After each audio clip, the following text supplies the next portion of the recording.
A controversial idea, taking guns away from Texans who could pose a threat to themselves or others. I don't want to see another Santa Fe happen again. State lawmakers are taking up the idea of a red flag law, and it's raising concerns about the balance of your rights versus your safety. I think about the thousands of people who showed up. On that day, something really special happened. It's been 5 years since Wendy Davis launched her famous filibuster to block anti-abortion legislation. It was democracy perverted by mob rule. Now, a new look at the filibuster and if it still has a lasting impact today. And politics hits the football field. We'll look closer at the new poll that shows Texans are turning against the National Football League. What's behind the change? Hello, and thank you for joining us for State of Texas. I'm Josh Hinkle. Texas lawmakers are looking into a red flag law to help prevent mass shootings. It would allow guns to be taken away from someone considered potentially dangerous. Proposals under consideration would allow law enforcement, district attorneys, school officials, or even family members to request that protective order from a judge. Wes Rappaport explains how tricky it is to strike a balance between protecting Texas kids while also preserving Second Amendment rights and due process. You never get good policy when you base it off of emotion. C.J. Grisham opposes red flag laws that could allow temporary restrictions on people who pose a danger. He attended a meeting of lawmakers openly carrying his handgun. If somebody feels intimidated, I'm sorry, but liberty is not predicated on someone's feelings.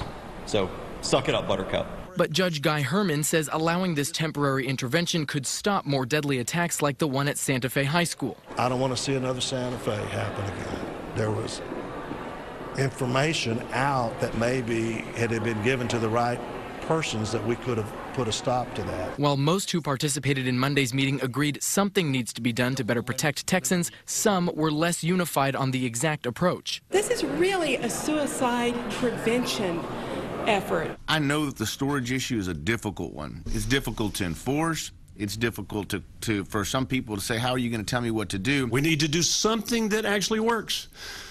The problem I see is that all the stuff that's become the cliches and the bumper stickers is not going to make a damn bit of difference. Wes Rappaport for State of Texas. Ideas from this hearing will be combined with information from future discussions and could lead to new legislative proposals next year.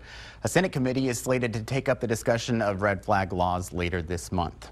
A few other states have similar laws. Connecticut was the first to implement it in 1999. Indiana followed suit in 2005, as well as California in 2014, Washington State in 2016, and Oregon last year. At least 24 other state legislatures are considering similar laws. A few of them saw bills filed shortly after the Parkland, Florida school shooting in February, but most were filed earlier. Texas lawmakers are divided on the concept of red flag laws, but there's widespread support in the ledge for getting more armed school security officers. One proposal would prioritize hiring veterans for the job, but as Steffi Lee shows us, the idea faces scrutiny at the Capitol. When our kids go to school, we expect them to come home. And so we really have a complex set of issues to deal with. One of those issues, finding the most qualified people to serve in school security and streamlining their training. If you're looking at hiring veterans, people that have specialized training in law enforcement, as I did, there should be a consideration, maybe some modification, maybe reduce the amount of training. Being able to attract someone in an SRO role to us is a little harder than what they can do, what we can offer in funding, what we offer in location. Granger ISD Superintendent Randy Willis says the candidate pool could grow for his rural district if lawmakers prioritize veterans or retired peace officers to serve on campus. A veteran that has police training, things like that, that should be more than adequate to be part of that quality pool for us to be able to choose from. And some veterans stress that police training is key. Handling a weapon in a school situation with a bunch of kids around is a lot different than in a combat situation or straight policing situation. And handling an active shooter may require different skills. Some people are cooks, clerks. Some people were military police. Whatever lawmakers decide, Superintendent Willis hopes they'll add funding. We're already stretched with our dollars. Steffi Lee for State of Texas. High school students came to the Capitol to make their voices heard in the school safety debate. Lawmakers on the House Public Health and Public Education committees held a joint hearing focused on mental health. Students testified about the importance of school counselors. They told lawmakers there are not enough of them, and the ones they do have are overworked. Even if we were comfortable going and talking to that counselor, she's one of those people that is overrun by other tasks to do. She's either, doing the buses or in the lunch line or various things like that. I think that if students can spend more time with their counselors, they'll feel more comfortable sort of going and talking to them when there's something difficult going on in their lives. Lawmakers are also looking at ways to make psychiatric services for children more available in Texas. If lawmakers want to stop school shootings, they need to know the things responsible for those crimes. But it's hard to find agreement on the causes. Well, if you drill down, you see Democrats and Republicans having very different views with really no consensus in either group.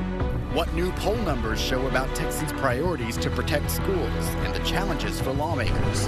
It became this thunderous, magical, most beautiful demonstration of what it means to live and participate in the democracy that I certainly have ever experienced. It's a moment like no other at the Texas Capitol. A crowd in the gallery helped block an anti-abortion bill, but that bill eventually became law. So does the moment have any relevance now?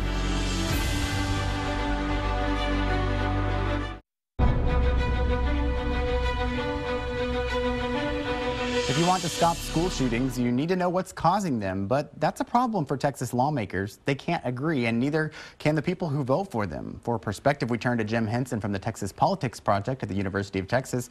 You just published a poll that looks at that and several other issues. Lawmakers really aren't agreeing on that one, really. Yeah, we went and we asked Texans to comment on the potential causes for these shootings. We built the responses around what seems to be circulating in the legislature, particularly given Governor Abbott's response to the shooting. And what we found is that if you look at the array of implied causes and the remedies attached to them, that there isn't a lot of agreement. The number one response when we asked people to consider causes and then rank the most important one was poor parenting, and that was only chosen by about 19% of the sample. If you drill down, you see Democrats and Republicans having very different views with really no consensus in either group. Among Democrats, not surprisingly, about a third say that access to guns and insufficient attention to that is the main problem. Among Republicans, it's more individual causes like poor parenting or bullying. Both groups have a little bit of overlap when it comes to mental health. Both say insufficient mental health services for students are important, to the extent of about in the teens for each group, Republicans and Democrats. But even that, I think, Republicans look at that and they see mental health as kind of an individual condition. Republicans look at it that way. Democrats look at mental health and they see more of a systemic failure and a need for more service. Very Republican and Democratic ways of looking at things. You looked at a lot of different topics. One of the interesting ones that we saw was the growing support for legalizing marijuana.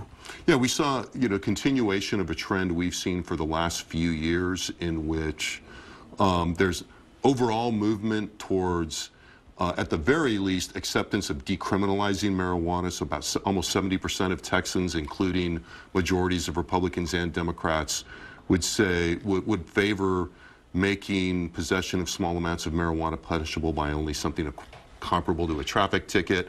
But we're also seeing more movement towards support for broader legalization in some ways. One poll might surprise a lot of people. Many Texans are turning against pro football. What's behind that? Well, what I would say is that they're not turning against pro football per se, we don't think. And the reason this has gotten a lot of attention, we provided an item to the people in the poll that was a very basic, what we call a fave-unfave. How favorably or unfavorably do you view the NFL? We didn't say anything about the NFL. We didn't say the game of football. But what we found was that overall only 26% had a favorable view, 47% had an unfavorable view. So you have to ask yourself, does that mean Texans are turning against football, which seems very unlikely?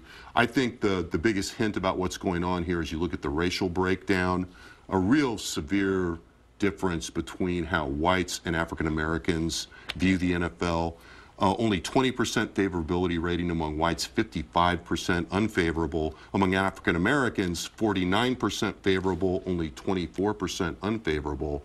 There's no direct evidence here, but the most plausible explanation here does seem to be that when you ask people about the NFL, at least as of right now, they're thinking about the politics of protests in the NFL, and that's really shaping a lot of these. I think it's the most plausible explanation for what we're seeing here, and we'll certainly be interested in looking into this more. Well, let's turn to the November election. Sure. A lot of people are interested in the race for U.S. Senate. Yeah, we found that Senator Ted Cruz had about a 5-point lead over Beto O'Rourke, which raised some eyebrows. It's the latest in a series of polls that have found that race, separated by less than 10 points, which is not what we would expect. But we also found in that race about 20% still had no attitude. And I think what you have to remember about this and other results are two things. One, it's still very early. It's July. Spring and summer, as we've done some research, we put some research out there on this, always tends to not look like the final vote in October. Usually underrepresents the Republican votes in the final analysis. And the other issue here, this is a poll of registered voters. We don't know what a likely voter is right now, and we know that the composition of the electorate on Election Day or during early voting on Election Day, much smaller, significantly smaller than the registered voter pool, and that electorate looks much different. It's older, it's more conservative, it's more Republican than the overall registered voter pool. So, I think you have to look at this and see it as, to use the cliche, which I hate to use, but it's true. It's a snapshot at this time, and it's a snapshot of a broader share of the electorate than we expect to see show up in November. Jim Henson, thank you very much for being here. Thanks for having me. Pleasure. 13 hours that rocked the Texas Capitol. I see the evening as one of the ugliest nights in the history of the state of Texas, and something I'm ashamed of. It's been 5 years since Wendy Davis mounted her famous filibuster. Now we're taking a new look at the moment and seeing what it means today to people for and against her stand on the Senate floor.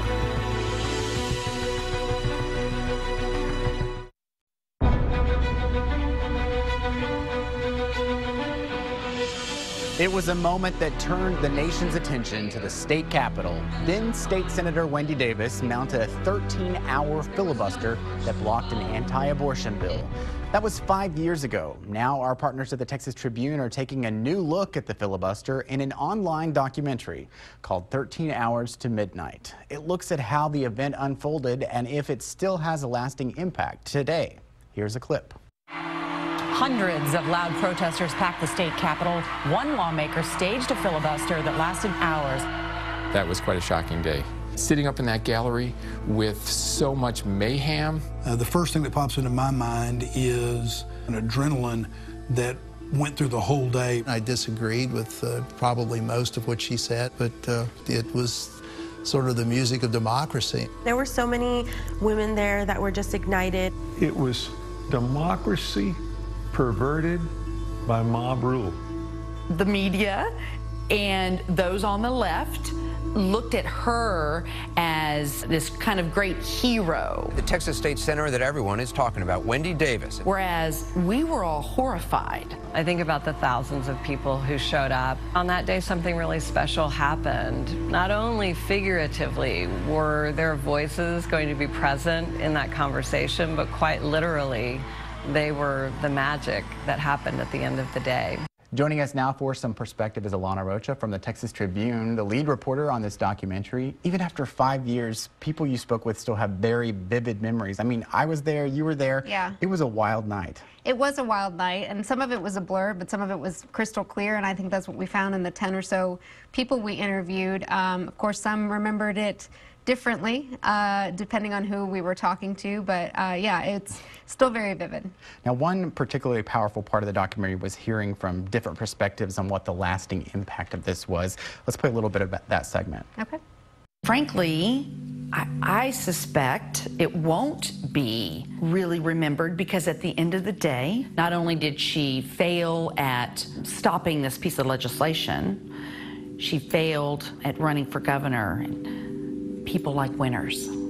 I see the evening as one of the ugliest nights in the history of the state of Texas, and something I'm ashamed of. Honestly, I would not be where I am today if it weren't for that night. It activated an entire new generation of young women who now follow elections and follow legislative session, so that way things like that don't happen again. The special session was called and the bill did pass into law. Even in that perceived failure, we gained something so much more powerful. Young women around the country tell me why that moment changed their lives. And that's really what matters. In fighting, we move the needle. Did any of those responses surprise you?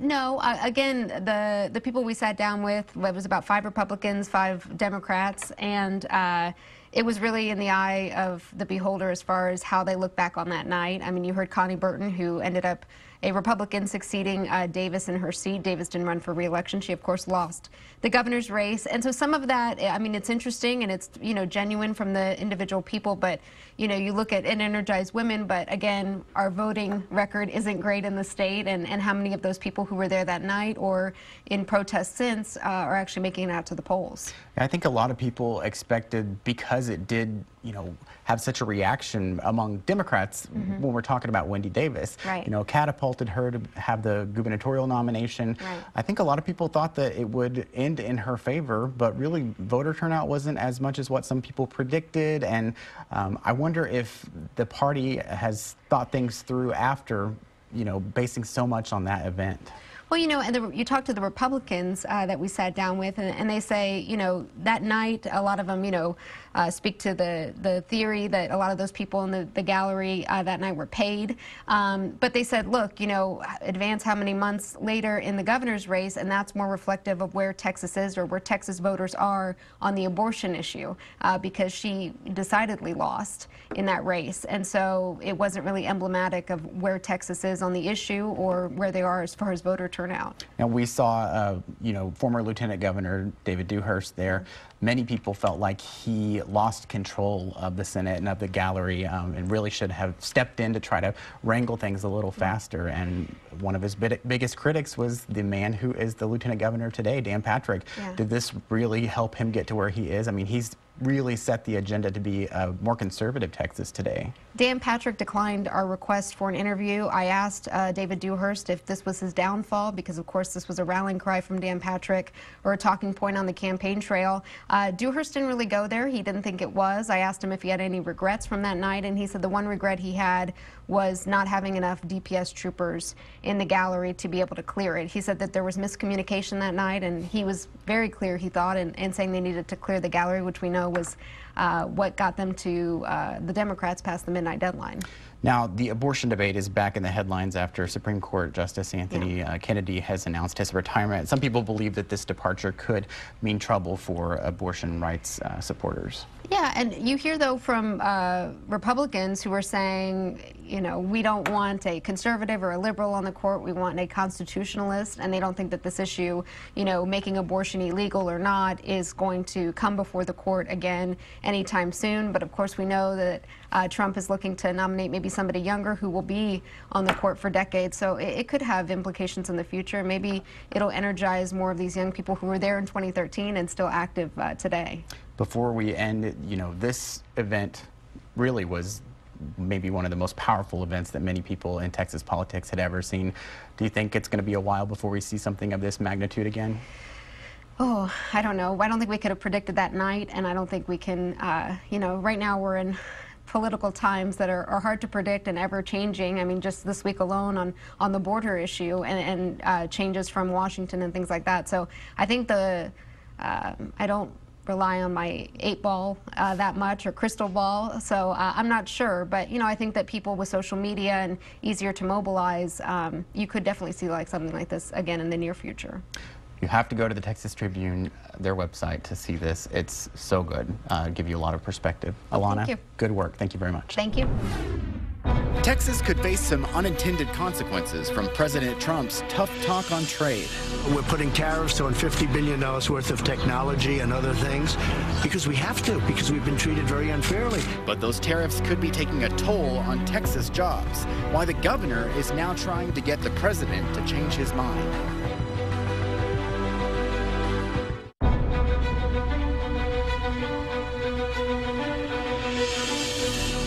Governor Greg Abbott is asking President Trump to reconsider tariffs because they could cost Texas jobs. In a letter sent Thursday, the governor wrote that he worried the tariffs could threaten future economic growth and warned about the unintended negative consequences of the tariffs. He wrote that the tariffs could hurt the state's oil and gas industry. That's because the impact on the price of steel and aluminum will raise the costs of drilling wells and building pipelines. The governor cited economists who say the U.S., quote, can expect to lose up to 1.5 oil and gas jobs for every steel and aluminum job that is saved by the tariffs.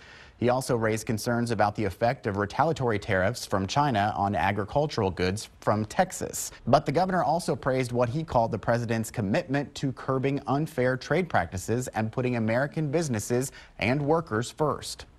Thank you again for joining us for State of Texas. I'm Josh Hinkle. We'll be back next week to bring you an in-depth look at Texas politics.